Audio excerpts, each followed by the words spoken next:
بسم الله الرحمن الرحيم الحمد لله رب العالمين وصلى الله وسلم على سيدنا محمد وعلى آله وصحبه أجمعين اللهم فقهنا في الدين وعلمنا التأويل ولا حول ولا قوة إلا بالله العلي العظيم السلام عليكم ورحمة الله وبركاته. It's an extreme source of honor, pleasure, deep gratitude for me to be with you here all today. It's my first time in South Africa. And other than one trip I made after Ramadan, I would have said it's the first time for me below the equator as well. But now it's the second time. Great pleasure meeting you all, seeing how well established I think the Muslim community has been in Durban. I ask Allah subhanahu wa ta'ala to protect you all, protect your families, and make from your efforts, the foundation. In every generation we are building foundations. Something stronger for those after us to build. And so we have to realize that the story of civilization is that in every time we're just passing on something better to those who came after us, better than we got it. So it's like a race. We pick up something and we have to do something and we pass on something else. And sometimes we get knocked, meaning sometimes the race is going absolutely fine. Someone tackles you, beats you up, and steals your steak, and you can't have to start again. So in the story of our history, we've had knocks. We've had people destroying Baghdad. We've had internal civil wars. We've had knocks in history. Allah subhanahu wa ta'ala's hand is over history. But knocks don't change anything. Knocks might change the content of what you have to do. Meaning in one moment in history, the best thing to do is to serve the Sultan and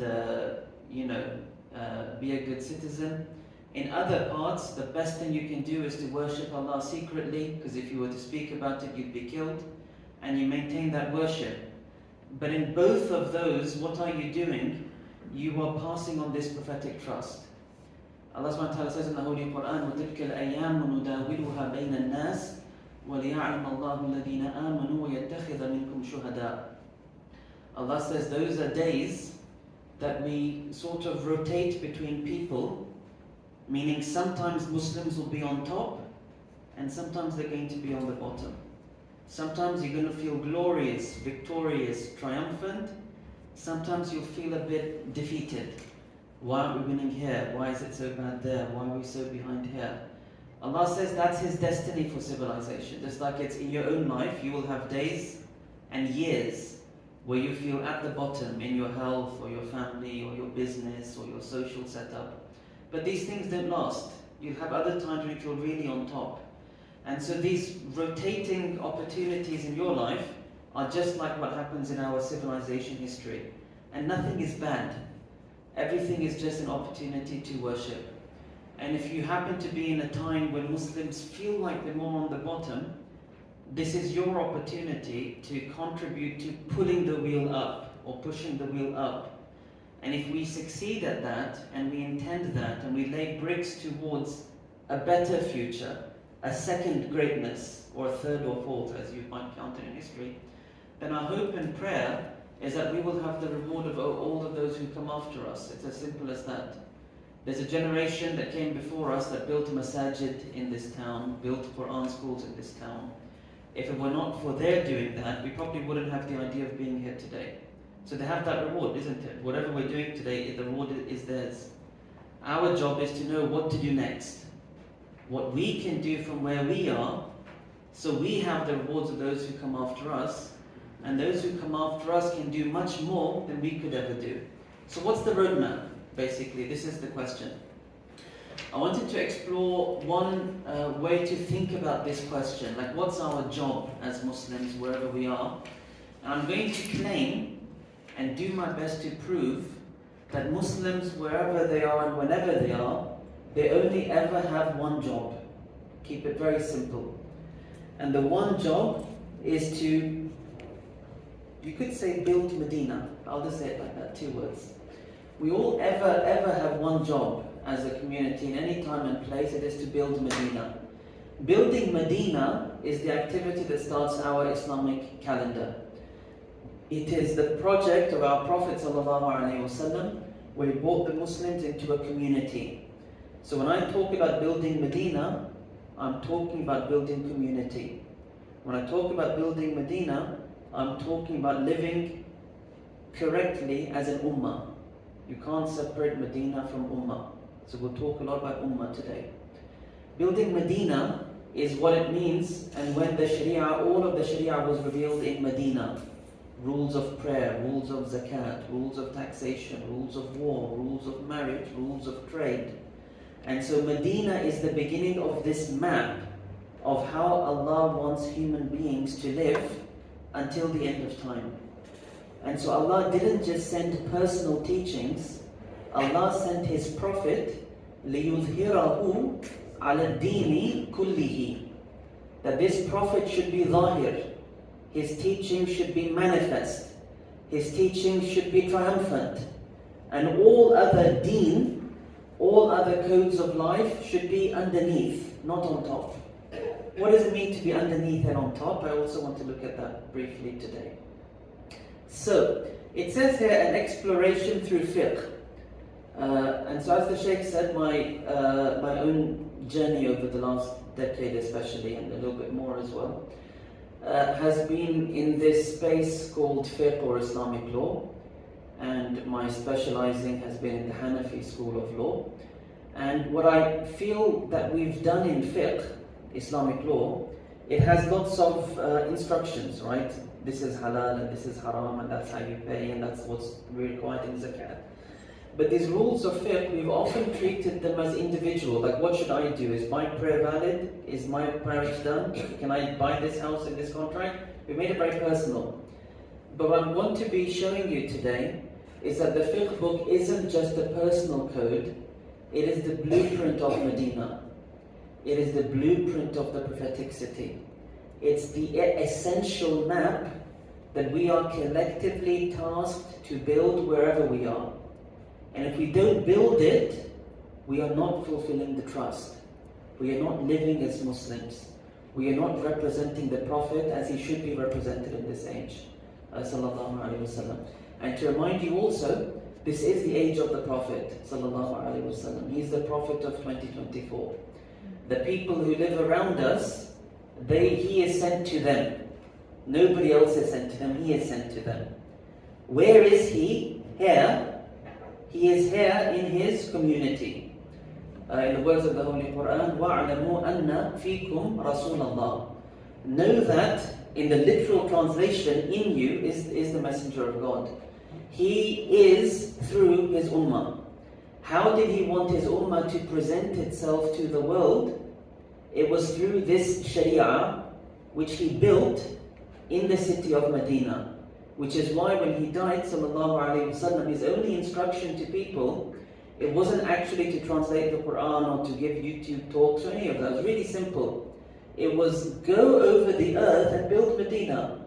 Build a Medina in Kufa, build a Medina in Basra, build a Medina in Fustat, which was old Cairo.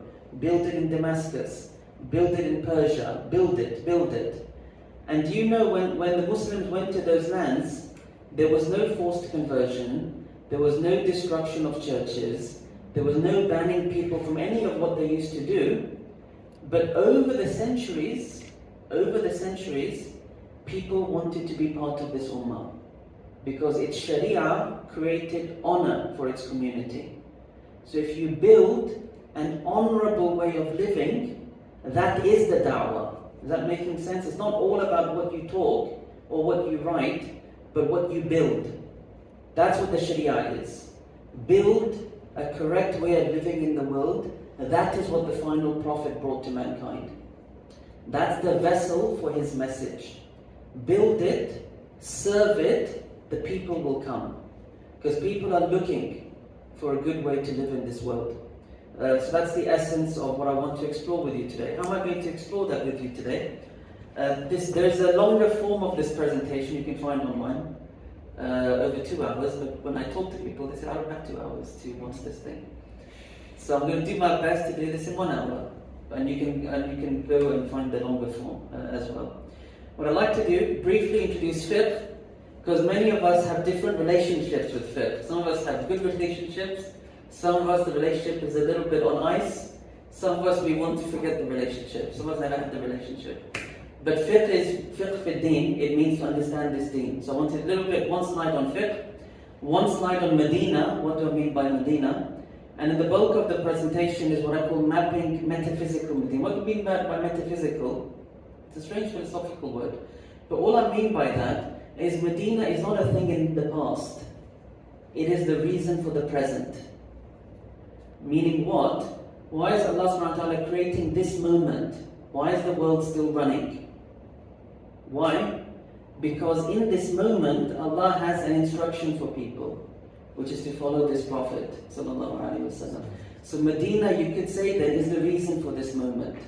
This moment is a test. Who is going to serve this Sharia? Who is going to represent this Prophet? That's what metaphysical means. Meaning it's the higher reason for why we're here. It's not a moment in the past, but rather in the past, it was given its glorious form at the hands of this glorious Prophet sallallahu alaihi wasallam. But it's a duty always. That's what I mean by metaphysical. It's something higher which has to inform what we decide to do now. And if you ignore that, you're ignoring your job in this moment. When I say mapping metaphysical Medina, I just want to show you, today's presentation is just to prove something. It's not going to give you all of the details. I want to prove that fiqh really is a civilizational map. I want to prove that Sharia really is a vision for how we live in the world, not just how we live as individuals. A vision that we have to serve.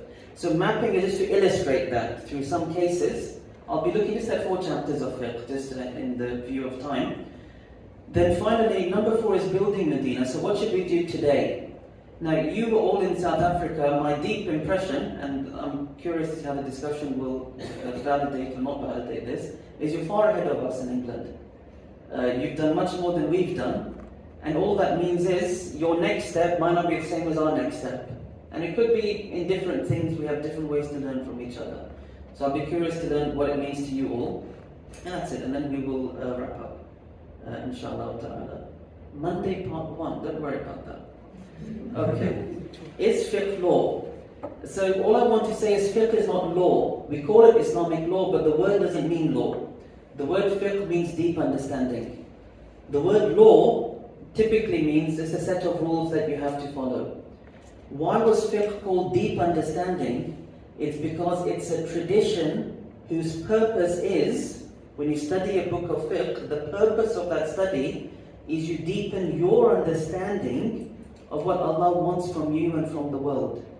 So it's actually a journey within, it's not a journey outside of you. That's why the great person of fiqh, the master or a grandmaster, what's the phrase they use for grandmaster? In the classical text, one of the words they used for grandmaster was faqihun nafs. That was one of the fond phrases. Faqihun nafs, what does it mean? This person has a deep understanding that has meshed with their soul. They really comprehend and can sense and can articulate in any time and moment what Allah wants from us. That's it. It's a journey to develop your own ability to reason. That's why I like us to think of fiqh as theology, if you're looking for an English word. What does the word theology mean in English? It's learning about God. When you learn fiqh, you are learning about Allah subhanahu wa ta'ala. How? Allah subhanahu wa ta'ala has 99 beautiful names. Amongst those names is the name Al-Hakim. In the fiqh, you are having a very detailed acquaintance with your Creator through His attribute of wisdom. And the goal is that you become the mirror of His wisdom on this planet. And that's the honor of the human being. Our ulama say, Allah subhanahu wa ta'ala made the human being to be إِنَّ اللَّهَ خَلَقَ آدَمَ عَلَى صُورَتِهِ. The Prophet said sallallahu alayhi wa sallam. أو قال على سورة الرحمن. Allah made Adam in the form of Allah subhanahu wa ta'ala. What does that mean? To represent the beautiful traits of Allah subhanahu wa ta'ala. So in fiqh, you're actually sitting with your maker. However crazy this might sound, if you calm it down, you are sitting with your maker. And you're understanding what he wants. and you're trying to learn to inculcate that wisdom. Fiqh as a civilizational map is what I want to show you, that in this tradition, whose purpose is to deepen your own wisdom, this tradition shows you how Muslims and how human beings are meant to live in the world. And that's what I want to show you. And I want to suggest by the end of this that we are duty bound to construct Medina wherever we are. Very good. Now, Medina, there's one slide on Medina. Medina had many names. One of them was, amongst them was Dar al-Hijrah, Dar al-Islam. Dar al-Hijrah, what does Hijrah mean? It means to leave behind. And the Muslims did the most difficult act of Hijrah that instantiated our character, right? They left wealth and businesses, families, everything behind. For what purpose? يَنْصُرُونَ اللَّهَ وَرَسُولَهُ, so that they could just stand by the Messenger of Allah sallallahu alaihi wasallam in this building of Medina. Hijrah is something we all have to do. Hijrah doesn't stop because we cannot get to a new future for our community without leaving behind what is familiar to us. You want to be alone, you want to stay home all the time, but the Sharia says no, build a mosque and pray in it. Get to know your ummah, you have to leave behind something. And so we all have to travel on in our communities to build something better. And this will take effort, it will take struggle, it will take discomfort, but we have to build something better for this earth. The archetypal city, what do I mean by this phrase? It's that all across history for 1400 years, whenever any Muslim in any language uses the word Medina, it always means his Medina, sallallahu alayhi wasallam, even though in Arabic, Medina just means city. And so throughout our history, the only city worthy of the name is the city of our Prophet, sallallahu alayhi wasallam, which by modern standards is nothing but a basic village. And so what makes a city in Islam is not the technology and it's not the materials. What makes a city is it's mirroring the institutions that our Prophet established, sallallahu alaihi wasallam, the skeleton of which we want to look at today. Every other human settlement is only Medina in as much as it is close to his city, sallallahu alaihi wasallam. The word Medina means the place of deen, and deen means surrender. So the Medina is the place where the Sharia of Allah subhanahu wa ta'ala is over everyone. And it's only in true surrender to what is higher that human beings can flourish. And human beings are liberated. Because the truth of the matter is, as one gentleman said to me, may Allah have mercy on him, he died just a few days before I came to South Africa, Sheikh Abdul Sabur. He said to me, whenever anybody preaches about equality, he said, they're the ones who are trying to take control. And you're going to realize this. We are completely under the yoke of business interests and financial interests and tech interests, and we think that we're free people. And actually we are subjugated in so many ways. Medina is to save us from that subjugation. We are under the deen to Allah subhanahu wa ta'ala. So that's why, as the Sahaba said, we've come to liberate people from worshipping people to worshipping Allah subhanahu wa ta'ala. At the heart of what Medina represents is what I've called here social political impetus. We could summarize that with the word ummah. Ummah, ummah, ummah, ummah, ummah. We have to talk about that quite a lot. In my little time I've had in South Africa, people have had different conversations to me about divisions and not being able to come together and this over there and that over there. What I want to suggest is we will not be able to build Medina without understanding the sanctity of each of us. And Medina is only to ensure we can work as one. Working as one is what politics is about. Politics, don't think of any complicated definition of politics. Politics is collective action, bringing together a large group of people for common purpose. That's what the ummah is. It's a collective, and the Sharia is the way to bring people together. The Sharia has a lot of focus on justice, on leadership. What is leadership for? Not so people can be leaders, but so that we can move as one. Without a leader, I'll move this way, you'll move that way. That's why politics is intrinsic to the Sharia. And by politics, I don't mean whether you vote or don't vote, whether you believe in monarchy or don't believe in monarchy. I mean the fact that the Sharia necessarily is about building a structured ummah. So that the divisions we might have in our mosques, they stay intellectual, but they don't prevent us from acting collectively as one. Because any fracture in the ummah is a weakening of Islam. It's as simple as that. And Medina is how to overcome that fracturing. And so anyone who can advance our current moment to a moment where our community can act collectively as one is a person who is an important intrinsic actor in building Medina. Is that making sense? You don't have to have a lot of complicated fit in this. At the heart of it is building structures for the ummah to move as one. That's entirely what this all is about. This picture, I've asked people to improve upon it, but nobody has yet done a better one. It's not very good, but it's the picture we're going to look at today. What it's trying to do, in a very summarized way, is to lay out the chapters a student typically studies in a book of fiqh. They'll study a book of purity, then they study a book of prayer, then they learn about zakat, fasting, hajj. After they finish the chapters of worship, they study a whole list of chapters about trade, buying and selling and money exchange and what exactly is riba and a whole host of chapters. Then they learn a whole host of chapters about family law, marriage and divorce and inheritance and child maintenance and lineage and a bunch of chapters. Within that, at some point, they study a chapter of qada, which is about the Muslim judge and testimonies and witnesses and oath swearing. And at some point, there's this chapter on jihad, which is the most overtly political topic. You learn about war, you learn about peace, you learn about taxation, you learn about interaction with other nations. All of that is in Kitab al-Jihad. So why have I represented it in this way? Is because I want to illustrate to you, and I'll focus on the dark blue elements of this diagram today, because they're the most important ones for this picture, is that this fiqh collection of chapters is not just a collection of chapters. It really comes together in a most artful way to build a structure for the ummah.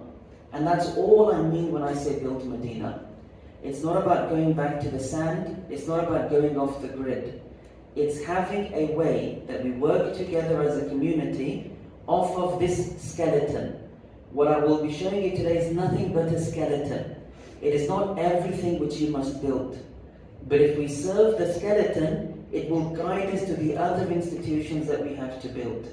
But this is what I mean, and I'm going to show you that everything in a fiqh book, including prayer, is deeply political, deeply social, deeply embedded in leadership, and deeply showing us how to come together as a strong ummah. But I'll focus on only what's dark blue here. And that's it. I'll be giving you masail from Abu Hanif's fiqh. And this presentation is not a Hanafi presentation, it's a Sharia presentation. Meaning, if you were to replace the mas'alas, which means the statements of law from Abu Hanifa's school, it's fine. Replace all of them with the Shafi'i school or Maliki school, it doesn't matter. All of the fuqaha was summarizing the same reality, which is the Medina of our Prophet ﷺ. And so you can replace them with other cases and you'll end up with the same map.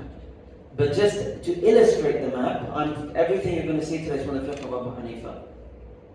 Very good. Okay, let's look at the book of prayer. We're going to jump into our survey. What's the point of the survey? To illustrate to you, so you have absolute certainty, God willing, that everything our Prophet brought ﷺ, it comes together in a most beautiful way to show us how to live strong as an ummah. Because this is a dar. Why is it built like, why have I represented it with foundations and walls and a roof? Because it's called the dar of Islam. The house of Islam is what Medina is called. And if we enter that house, we're going to be in safety. وَمَنْ دَخَلَهُ كَانَ آمِنًا. If we enter the Sharia, we'll be in safety. We have to build safety for those who will come after us. Let's look at this one by one. The political, social angles of prayer. Is prayer social and political? I will be claiming to you, thank you very much. I'll be claiming to you, it is the greatest social institution in Islam. Not even it is political, it's the greatest of its institutions. And it's the first thing our Prophet established in Medina, sallallahu alayhi wasallam, was the house of Allah subhanahu wa ta'ala. Let's look at adhan. Adhan is a very powerful thing. You have public adhans in South Africa, but how public are they? The highest level. About 5 we stand outside. Is it just in Durban or everywhere? In most areas. But why do the other people complain that you're waking them up for Fajr?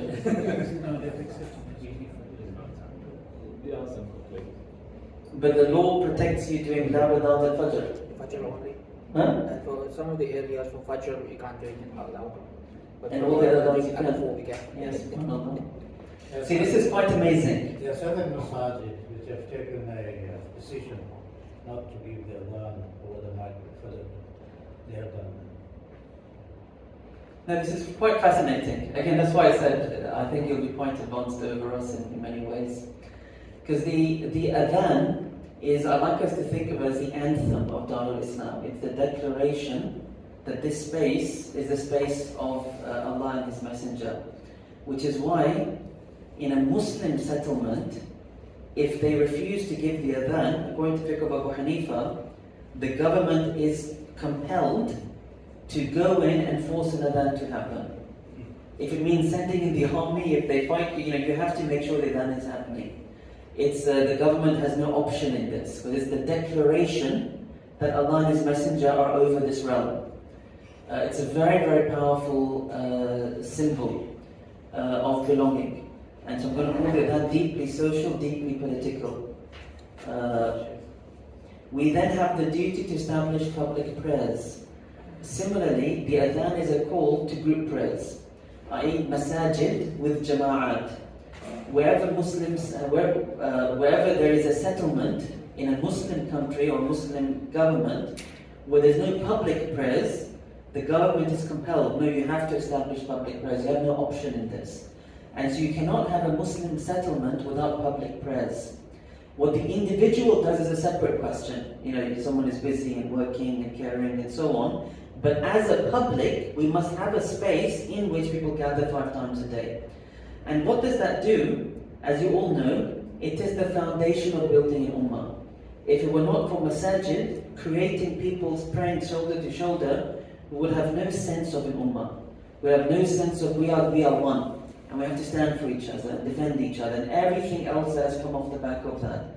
That's why the mosque is the greatest institution. People who don't even enter the mosque, they still benefit from the community the mosque is anchoring. You will have this for sure, and we're obviously a newer community than yours. Everywhere I go, we represented an advanced community. I went to Brisbane and they were new, and I went to Auckland and they were, I said, you're young, but we've been doing it for a while. But I've come here and I have to have humility in front of all of you, because you're far more advanced in so many of the examples I will be sharing. But in mosques that have been well established, Muslims start living there, and you have your halal butchers and the restaurants and your charities, and the mosque brings the community together. It encourages Quran clubs and classes and other social grouping. Mosque anchors ummah. Ummah is at the heart of what the Sharia is about. The Prophet said, sallallahu alaihi wasallam, as-salatu imadul deen. Prayer is the pillar of the entire deen. And you can see why. Because of what it creates. Even if you're not stepping foot in that mosque, it will create the ummah. If you're living around it, you are the beneficiary of this masjid. The mosque is the place, prayer is where we taught about leadership as a community. And so in the fifth book we talk about what are the desirable traits of the imam of the prayer. And they talk about knowledge, and they talk about memorizing Quran, they talked about sunnah, they talked about, appearance. The idea is, the mosque, as you all know, is our essential education on how to live in an ummah. That you cannot stand alone, you must stand in the group, otherwise you can't benefit from this mosque if you're not going to stand with the group. You must stand behind the leader, otherwise you won't be able to pray as a group. It's not conceivable to pray in a group without a leader. And that's the reason for leadership in all of the Sharia. It's not that we have to glorify leaders. But the fact is, you can't move as one, as an ummah, without leadership. That's why the Islamic theory of the family has leadership in it. In that case of the husband and the father.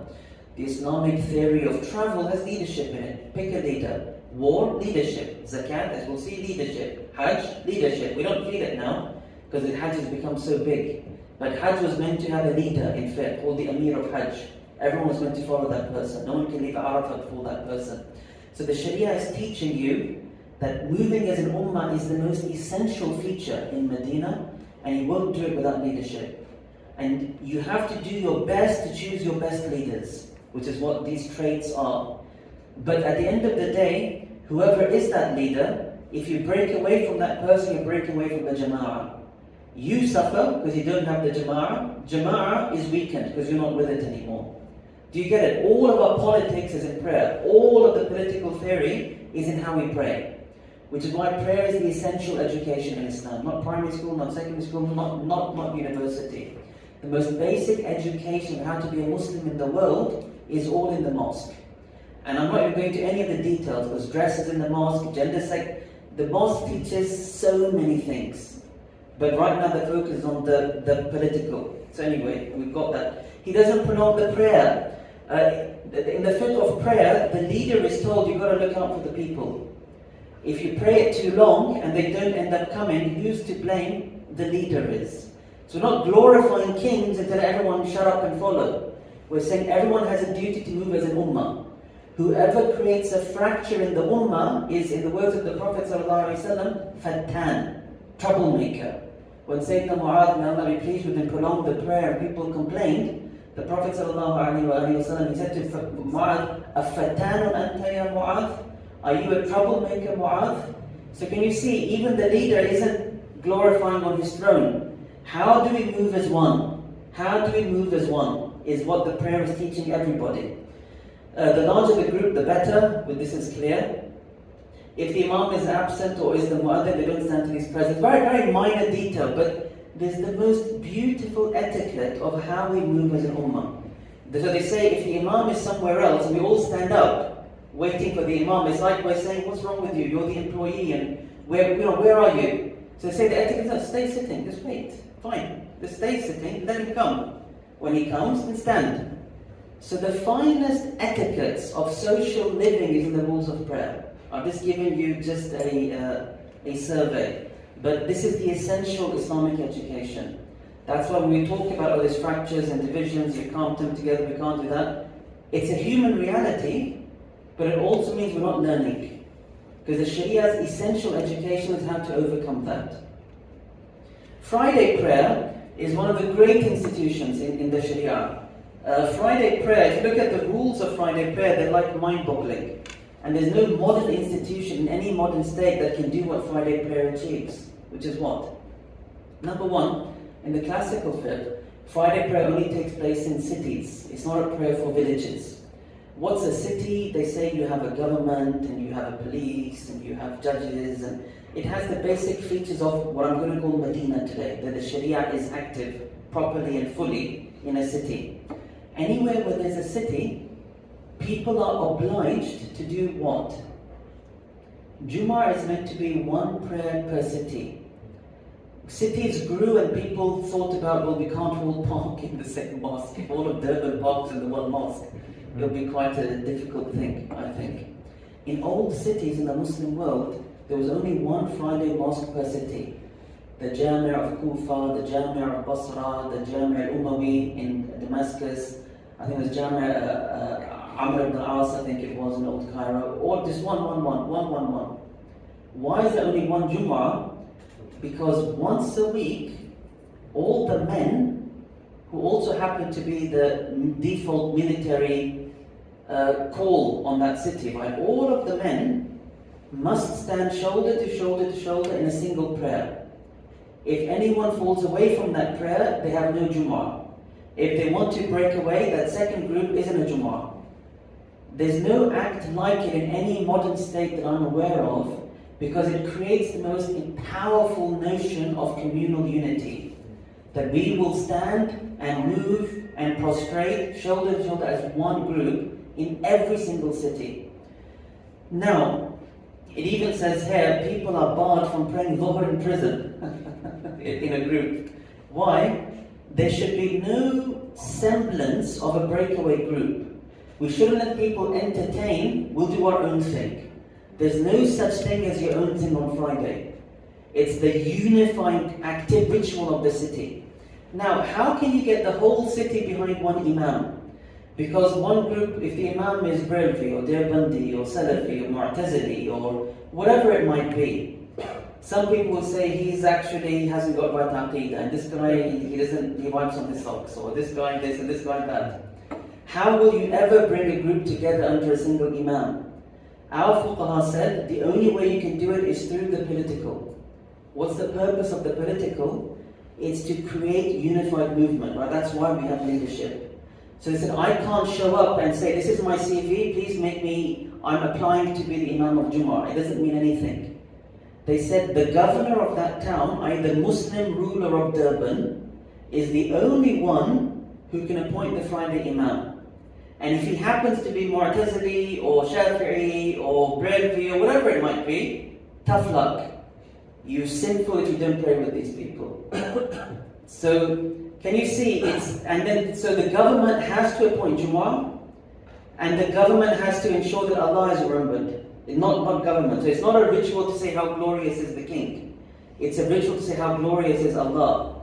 And if the king doesn't make this happen, the king is a criminal. Does that make sense? So Jummah is people uniting with government, and government is under God. Jalla Jalaluhu. There's nothing like it I can think of in the modern world when any government can bring all of its citizenry or half of it in one place to say we're one. We'll defend the city, we'll stand together, we have shared values. I can't think of anything like Salat Jummah. And it is illustrative of the deeply political, social activity, which is what the Sharia is. If we had proper Jummah in Durban, in this way, it would force us, isn't it, to leave all the intellectual debates in academic spaces. Because the real Sharia doesn't wait for us to resolve all those questions. Is the Aqidah, this Sharia, it's not waiting, you have to live. The only thing is, we are not able to serve these institutions as well as we can. So on the Friday prayer, it's hard to have one Friday prayer in Durban. That allows people to say, oh, that's my mosque and my ethnic group and my this and my that. Otherwise, Jummah would have been the one-stop solution. But we have to still build. There's many incredible group prayers which I can't go into, but they're all fabulous and fascinating. Ways to make an army pray is one. Ways to, really interesting, how to go as one to beg Allah for rain. Salat is the greatest social, political institution. Remember that always. Funeral prayers, if we had time, we'll talk about the glory of the funeral prayer, which is about honoring that people belong to this collective that we are, and we make sure that there's spaces for them, which are the burial. There are really interesting rules about martyrs and rebels to show that people break away from our group. We don't recognize them in the same way because they're trying to diminish the ummah. That's why there's some rules about rebel burial from the time of Sayyidina Ali and when he fought the Khawarij. Martyrs, people who are murdered in cold blood, there's rules about that. Even in Durban, even if it's not in war, if somebody here one night is stabbed and they die, we don't bury them like normal.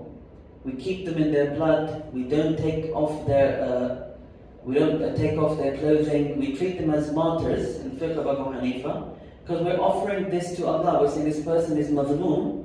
Oh Allah, forgive them their sin. We're honoring them, and in so doing, we're bringing comfort to their family. That this is not normal death. We mourn this death in a special way. We bring comfort to the family. We have solidarity with the family, and we recognize this person as a shaheed. And we ask Allah to have mercy on that person. So that's the last thing I'll say about prayer, but there's nothing like prayer. Just remember that. Remember that the miracle of our Prophet ﷺ isn't just that he brought a book with words that didn't come from him, but it's everything that was in that book. The laws are miraculous, his teachings are miraculous, his salat, there's nothing like it. Just remember that. Good, we've covered that. Zakat. Zakat is something I've started working in. So for the last 3 years, I made a transition out of the classroom and into this, we could say, activist space. And I'm CEO of National Zakat Foundation now in the UK. Why did I do that? It's because of what we're discussing today. I felt that fiqh, in its core, has an activism in it. Meaning you have to build something in the world. Fiqh doesn't belong in a classroom. A classroom is where we inculcate the training. We bring on the hikmah. We grow together. But the growth has to lead to something. And that something is building, if I use the metaphor of today. So zakat, why is zakat such an important institution in the Sharia? And it's really the twin of salat. So the Quran mentions them side by side in the Holy Quran 28 times. Sayyidina Abdullah ibn Mas'ud, he said, we're told to pray and give zakat. Whoever doesn't give zakat has no prayer. And what he meant by that was they were really taught like this. Not separate, but really together. Sayyidina Abu Bakr as-Siddiq, may Allah be pleased with him, he said, Wallahi la uqatilanna man farraqa bayna salati wa zakat. By Allah, I'll fight whoever separates salat from zakat, because they're like this. What is so interesting about zakat, again the purpose of today is how everything in the Sharia is about how to live in the world as an ummah. So first of all, what's so interesting in zakat is that it combines worship and taxation in a very interesting way. Because politics is under Allah subhanahu wa ta'ala, remember that. So Jumu'ah was politics and worship, if you looked at how we talked about it. Zakat is the same. So a government, a Muslim government, is compelled to collect zakat. Like you have to collect it. So it's a taxation system. Everyone who's a citizen in a Muslim government has to pay it. You're a criminal for withholding it. But the government has no right to choose the categories where it goes. Because it's Allah's taxation. The government is just a representative of Allah on the earth. So again, like Jumu'ah, it's people under government under Allah subhanahu wa ta'ala. And it's a very structured system at the time of our Prophet sallallahu alaihi wasallam. People had jobs. There were collectors on the borders.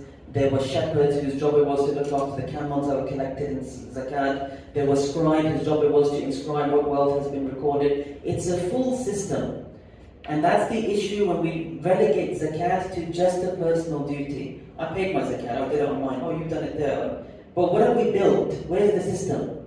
Why is it important to build a system? Because that's what takes us forward as a community. We have leadership, we have structure, our money is working in accordance to the sunnah. That's how you build community. So I'm saying zakat is a system, it's not just a personal duty. If you serve zakat without serving its system, it's like serving prayer without ever building a mosque. We just do it at home in our pajamas. Half of us won't even pray, we'll lose the habit because there's no one praying publicly. Is that making sense? Zakat is like that. We've got to get out of the pajamas, to use the metaphor, and make a system so people will come. And people will glorify Allah for seeing the mercy, which is zakat. Right now, we don't experience it in the same way. And again, your community is more advanced, so when the time comes, I'd like to get your thoughts on what could come next for zakat in South Africa. I'll skip the rest of this, just in interest of time. Zakat, the rules of zakat have two interesting constraints which I think we should always keep front of mind. We talk about zakat as a system to create ummah. The first is that zakat is only paid to Muslims. Zakat is not charity in general, which is something the Sharia has encouraged, the Quran has encouraged from the beginning to the end of the Revelation. Zakat is something much more specific. And what is it? It works along with salat to really make it real to belong to the ummah.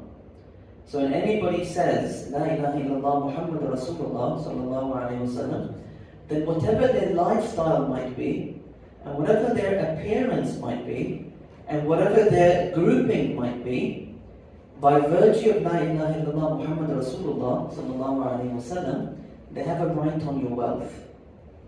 That's very powerful. Can you see how the Sharia kind of allows us to sidestep a lot of our intellectual or emotional or academic debates? It's fine. Debate it out in the university, But life has to follow the Sharia. Sharia doesn't look at these matters. Whoever says La ilaha illallah Muhammad Rasulullah, whatever their lifestyle, whatever anything else, they have a right on your wealth, and you have a duty to look after them. It builds ummah. It tells you ummah is like blood. Ummah is like family. The other really interesting thing about the zakat is that the sunnah of zakat is that it's paid in the area where you live. And in classical fiqh, this meant the city where you live. Not even country, but actually the city. In the classical fiqh, the only debate our scholars had was, is this localizing of zakat fard or sunnah? But no one felt localizing was irrelevant or external. It is part of the essential system.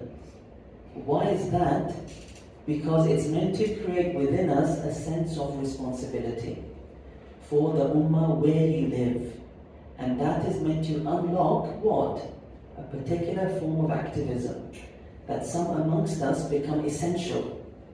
You know, every community has uncles or aunties or helpers or people who really know who moved in last week and what are their needs and what are their struggles. These people become pillars of our community because of zakat. They don't no longer become just people who have free time, who just happen to know about people. They become your support. Like, we need you. Tell us who's here. Tell us what their concerns are. Tell us how we can support them. If we don't have people like that, we're not serving zakat. We're not on a pillar of our deen. Can you understand that? It's really important. It unlocks a sense of responsibility where you are, and it sets a pathway to leadership where you are. Because we have to have people who are experts. We have to have a way to pool the zakat and distribute it. We have to have systems we can trust. We have to have governance. So it naturally creates the next step in leadership for our community, and it's essential.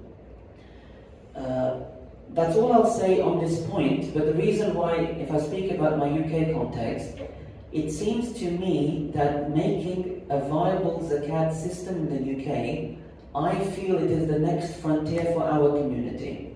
And I feel it's probably the biggest thing that can be a game changer in our community. Why is that? It's because we have a lot of good mosque communities, and we've done that level 1. But we can't agree over moon sighting, we can't agree over qadi, justice and other matters. But in my own experience over the last 3 years, zakat brings people around the table.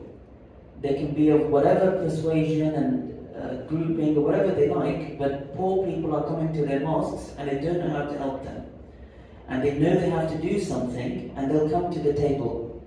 And I have a feeling that everyone understands money should be used to help people in need. That's a very straightforward sentence. It's not ideologically complicated or sophisticated or contentious. And what it can do is it can build collaboration for welfare in the name of our religion and a pillar of our faith, not because we happen to be having extra money on the side. And what that's going to do is it's building real city-wide collaboration, city-wide responsibility. Some mosques will stay on the fringe. They're more interested in their identity than in service. But most of the real big centers will come together. And it creates a foundation of city-wide leadership, which is a foundation for the other conversations that we have to address. So I believe welfare, zakat, money, it brings people around the table. And the vision in the Sharia is city-wide leadership. That's all. If your cities are big, break it down, but have leadership. Find systems for the welfare to circulate. It will bring people around the table. If we can't bring people around the table, we're not going to build Medina. That's the bottom line. Everyone is in their own bubble. We're not building Medina. That's all I'll say about that. You might ask about, I'm going to skip this one point about the family of the Prophet ﷺ, about other faith communities, because we always say zakat's only for Muslims. People think, well, that's very backwards or very non-inclusive, isolationist. You know, what's your vision for us? So we'll come back to that in just a minute. But zakat is not charity. Zakat is building the Tayyib Ummah and showing the sanctity of the Tayyib Ummah, and we must make it into a system that circulates in our cities. So that because the other thing that happens is, Most Muslims, like if I talk in the UK context, they don't know who's in need in their cities because they're not interested. And they think everyone's well-to-do. And that's usually not the case. Because we're not looking in our sphere of responsibility. That's the problem. We're looking online. The Sharia is forcing upon you to be real, to plant your feet and to be strong where you are, and not to leave anyone behind. That's at the essence of building Medina. Ramadan and Hajj, I won't go into any of their details except to note that they are also communal in their nature. In Ramadan we pack mosques more than any other time, we eat together more than any other time. Hajj, we worship Allah in the global ummah. Each of the 5 pillars of Islam are pillars of ummah. If we are not building, serving ummah, feeling the sanctity of ummah, we are not truly and fully serving our 5 pillars. Just remember that. And ummah is not an abstraction in your mind or an emotional thing in your heart. It is the real set of believers around you. And you can't bypass them and say, well, I don't care about any of you lot, but I do like and share other stuff from online, from other parts of the world. You have a reward for that, but you can't bypass this. Because the Sharia ultimately is about this. These are the relations you're going to pray with and give zakat to. That's what the Sharia grounds us. And it allows us to move beyond identity politics. It is very simple. Do you obey Allah and His Messenger? What are you doing where you live? How are you building up your community? Trade law, not going to go into any list of rules here. If you have an interest, there was one presentation I gave in Cambridge Central Mosque, you can find online, called something like Islam and the Moral Economy, where I tried to flesh out these bullets about sort of like an economic vision that's found in our books of fiqh.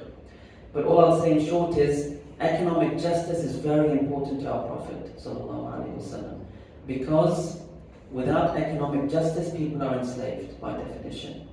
And he came to liberate us from enslavement to people.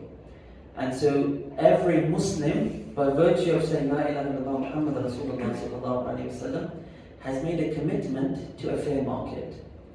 You might not be educated about what that fair market means, but at its core, you are committed to a place where people can buy and sell, offer their services and be paid for them in a dignified, protected way. And the Prophet came sallallahu alayhi wasallam to protect these people in their market.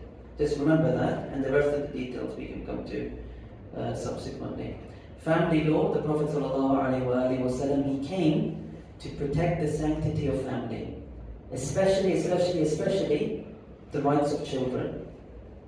To have their fathers, to know their fathers, and their fathers being legally responsible for them throughout their growing years. It came to protect this unit and to give sanctity to this unit and to protect this unit from its disputes. But the dark blue one is qada. You will not have Islamic family law without Islamic adjudication of people's disputes. You won't have it. So you might do nikah, but you don't really have the system of nikah. Again, it's like praying in your pajamas and never having a mosque. So that's why I talk about, again, the next frontier for us in the UK. Maybe I'll ask you all maybe we'll start with my questions at the end. I haven't asked you about your zakat experience, I want to ask you about your qada experience as well. So for us in the UK, what I tell people is, we only have a shell of family, we don't really have family law. We do nikah out of necessity, but nikah is meant to create rights. We have to make the systems in place that take care of those rights.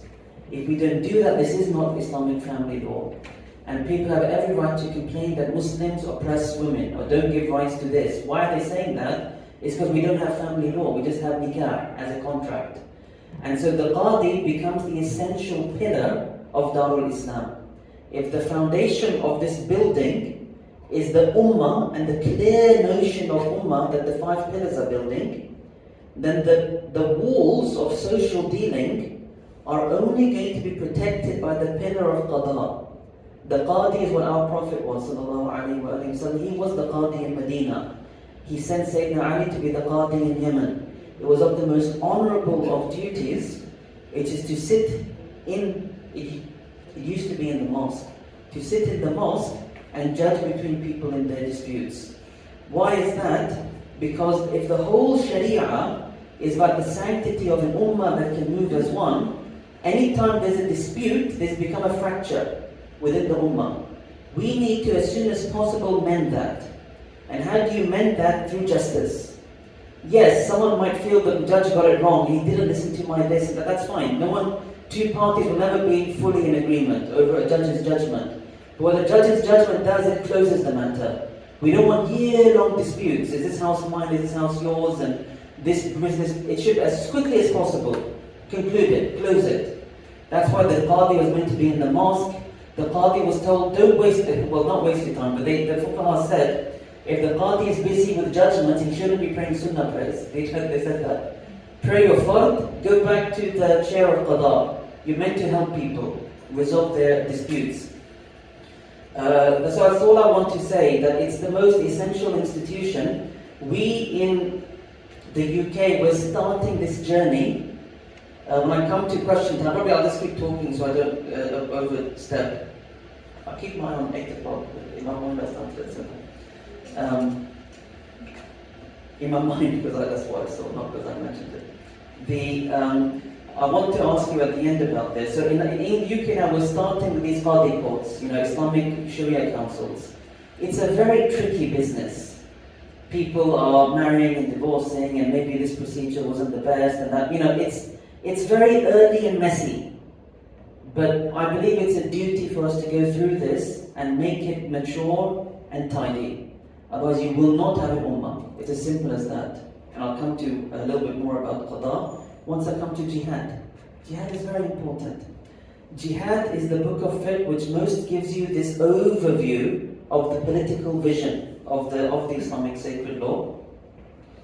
Jihad in the book of fiqh, its purpose is i'zaz ad-din. I'zaz ad-din means to give triumph, honor, dignity to the deen. And I've showed you now the deen at its core is protecting the ummah and giving sanctity to the entire ummah. So, any activity done to give sanctity to the ummah and to give honor to the deen, this is jihad. And jihad in our books of fiqh could be done through war, and it could equally be done through peace. So, in our classical fiqh they say, if there's a Muslim ruler and there's another hostile nation, if the Muslim ruler sees that making peace with them, a peace treaty, is the best way to protect this ummah, then that peace treaty is called jihad in our fiqh books. They call it jihad ma'nan. It's in the meaning of jihad. So peace and war are equally jihad. Remember that. Jihad is not fighting. Jihad is i'zaz ad-din. It's a calculated activity undertaken to bring our triumph and honor to this ummah. And it could be through war, and it could be through peace, but the point is, it's a civilizational view to take care of our ummah. Now, in the Kitab of Jihad, my diagram has gone very broad now. In the Kitab of Jihad is where we learn about other faith communities. What do we learn about these other faith communities? We learn that they are meant to be protected. So in the vision or in the Medina of our Prophet ﷺ, which the companions took out to what they could reach of the world, its vision was not forced conversion, and it wasn't closing down the churches, and it wasn't any of that. It was to liberate people to follow what they believe under a government that represents Allah and His Messenger, which is building out the institutions of the Sharia. That's it. So what you have as a map, why is Kitab al-Jihad the umbrella? Because they think out there, jihad is about killing non-Muslims. In a fiqh book, jihad is protecting the non-Muslims from killing. Is that making sense? Because once they come in, the Dar of Islam, the whole purpose is to protect them. And no one can violate their right to follow what they believe, even in a very extreme case. Here's a case from Book of Marriage in the Hidayah. It's the fiqh of Abu Hanifa. What does he say? So when the Muslims went into Persia, the people there were Zoroastrians. We call them Majus in our fiqh text, or in English we translate that as Magians. So these Magians, they were remembered in our fiqh, in our history books, that they believed in the permissibility of incest. Meaning a man marrying his mum, a man marrying his sister, a man, I assume, marrying his daughter as well. I assume they would have allowed that as well. So then in the Masail of Abu Hanifa is a question that is posed. What if a man marries his sister within a Muslim country in Darul Islam, and he's a Magian, and he wants to separate from his sister? And so he comes to the Muslim judge in the Muslim land and says, can you please separate me from my sister? I need some formal judgment so that I can go on my way. Abu Hanifa says, this Muslim judge has no right to break up that marriage, because that marriage is a legally valid contract according to a protected faith community. We have no right to interfere with their religion and their practices. So this man is told, sorry, you have to go to your Magian Qadi, we're not going to interfere. Isn't that really interesting? Muslim country, Muslim government, Muslim army, no right to break up a man who married his sister, which, as you know, is so against our sexual ethics, completely. Like it's disgusting for us, but that's how the law is. That's why jihad is actually protecting the blood and beliefs of non-Muslims. Then in the Masail of Abu Hanifa, they say, okay, what if both of them want to break the marriage? Meaning the man and his wife, who in this case is his sister, they both want it broken and their processes aren't helping them in their own community, so they come to the Muslim judge. In this instance, Abu Hanifa says it's fine, the judge can break up that marriage, not because he's a Sharia judge, but because he's an arbitrator of both parties. They both empowered him. It's an extreme case, but it shows how the vision of the Sharia was actually. Every community, there was no idea of a modern state, there's one law for everyone. These people outside are terrified of Sharia. Sharia for them is the oppressive thing that will pull scarves on everybody's head, and it will, I don't know what it will do, and it's terrifying. But the vision of Medina was that Sharia was a code only for the Muslims. And every other faith community was told, follow the beliefs, the laws, the teachings of your own community. It was the real pluralistic society. In Sharia, a modern state is incapable of this pluralism, because the modern state is trying to control everything in people's lives. The Sharia was liberating people. Is that making sense?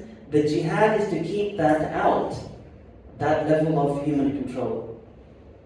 Some laws in the fiqh apply to all people, like the protection of wealth, blood, and the prohibition of usury. So non-Muslims in their markets, it was fine for them to buy and sell pork and wine, it was fine and protected in their markets for their community, but they could never deal in riba, because riba was seen as the exploitative act that no one is allowed to do in Darul Islam. So again, we are protecting people from exploitation and then leaving them to practice their religion. Why have I used ummah, just because that's the language of a document that the Prophet ﷺ agreed with the people of Medina. They call it the Constitution of Medina. And in the Constitution it says the Muslims are an ummah, separate from other people. And then it says the Muslims and the Jews of Medina are one ummah, separate from other people. And that's why in the vision of Darul Islam, the house of Islam, the land of Islam, it's one ummah on top, composed of many ummahs underneath, each following its own sacred teaching, but each standing as one in this realm. That's the essential vision. The last thing I'll say is, what do our books of fiqh, the last thing in my fiqh journey, what do our books of fiqh say about what Muslims should do when they're living as a minority, as is the case in UK and as is the case here? What our books of fiqh say is that Muslims have a duty to build up the Sharia bottom up. That's it. That's how I phrase it. In Darul Islam, in a Muslim government, you have the institutions top down. There's a government that has to make sure all of this is happening. When there's no Muslim government, we the people have to coordinate, organize, create leadership structures to build the Sharia bottom up. So our fiqh books say, this is a quotation from Imam Ibn Abidin, may Allah be pleased with him. He says, in lands with non-Muslim rulers, it's valid to establish Eid and Friday prayers. Because in a fiqh book, you can't do Friday prayer without a Muslim government. But they said if there's no Muslim government, you still have the people. And the government only got the power from the people. So they said it's fine, the people are here, you don't have the government, you have the power. Coordinate and appoint an imam, and he'll be your Friday imam. A qadi becomes a qadi by agreement of the Muslims. It's a very big sentence. Because normally a judge is appointed by the government. Because the judge is going to make weighty statements like, she is your wife, she isn't your wife, this is your kid, this isn't your kid, this is your house, it isn't your house. Very weighty statements that come down from the power of government. And we're told here, no, it's okay. There's no Muslim government, you still have Muslims. So they will instead bottom up, come together in a structure to appoint a qadi. Because without a qadi, you won't have the sharia of marriage and of trade. You just simply won't have it.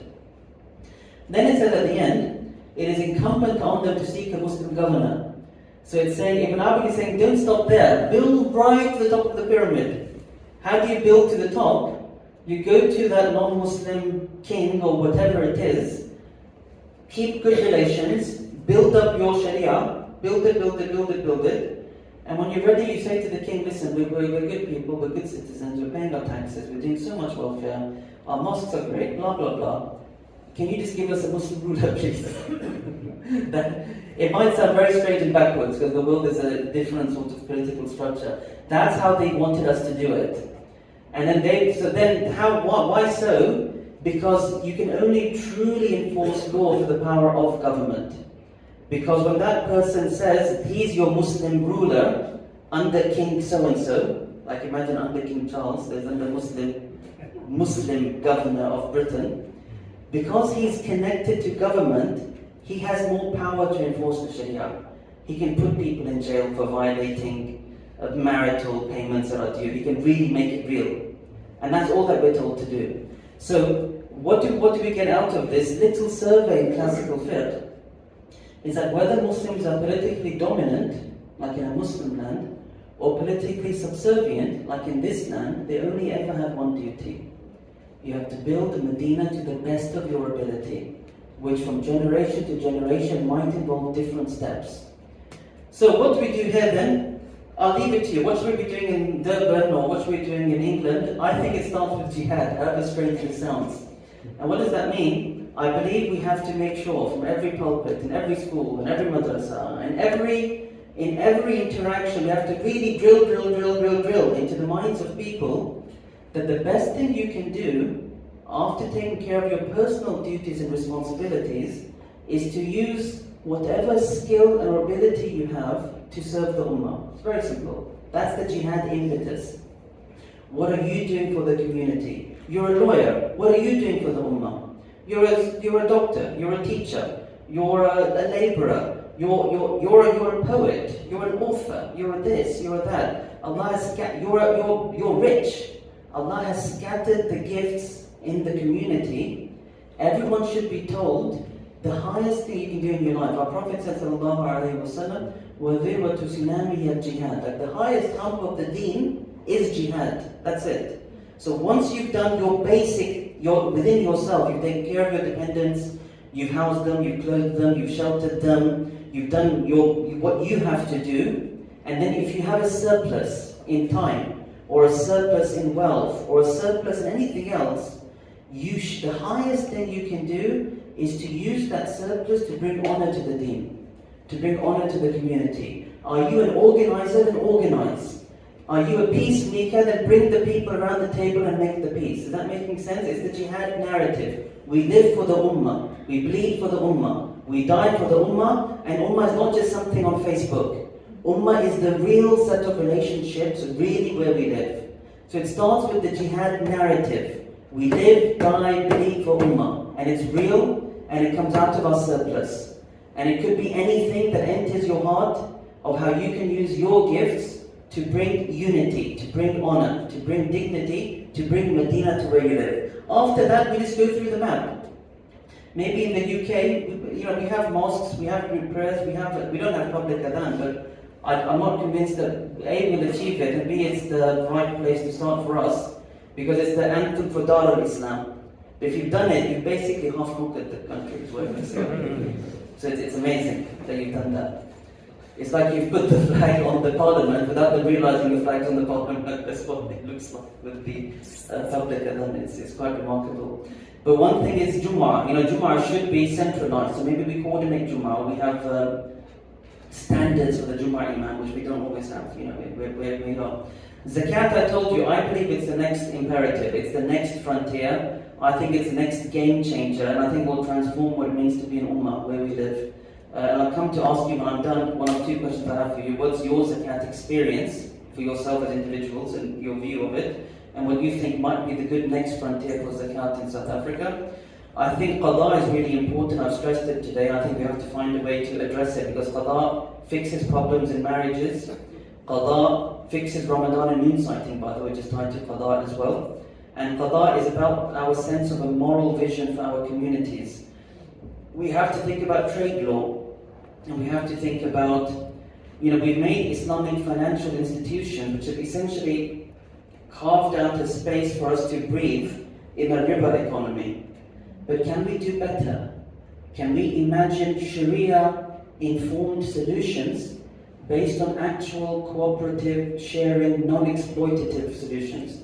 So a generation before us have taken this to where we are today, called Islamic finance and banking. It's good, but what can we do next? Or should we just stop there because it's profitable? These are things for us to think about. Last thing I say is this map is not everything in the Sharia. It's the skeleton. If we serve the skeleton, we'll know what to do next. So for example, mosques were the original places of gathering. If you read our history, mosques gave birth to universities. Mosques gave birth to madrasas.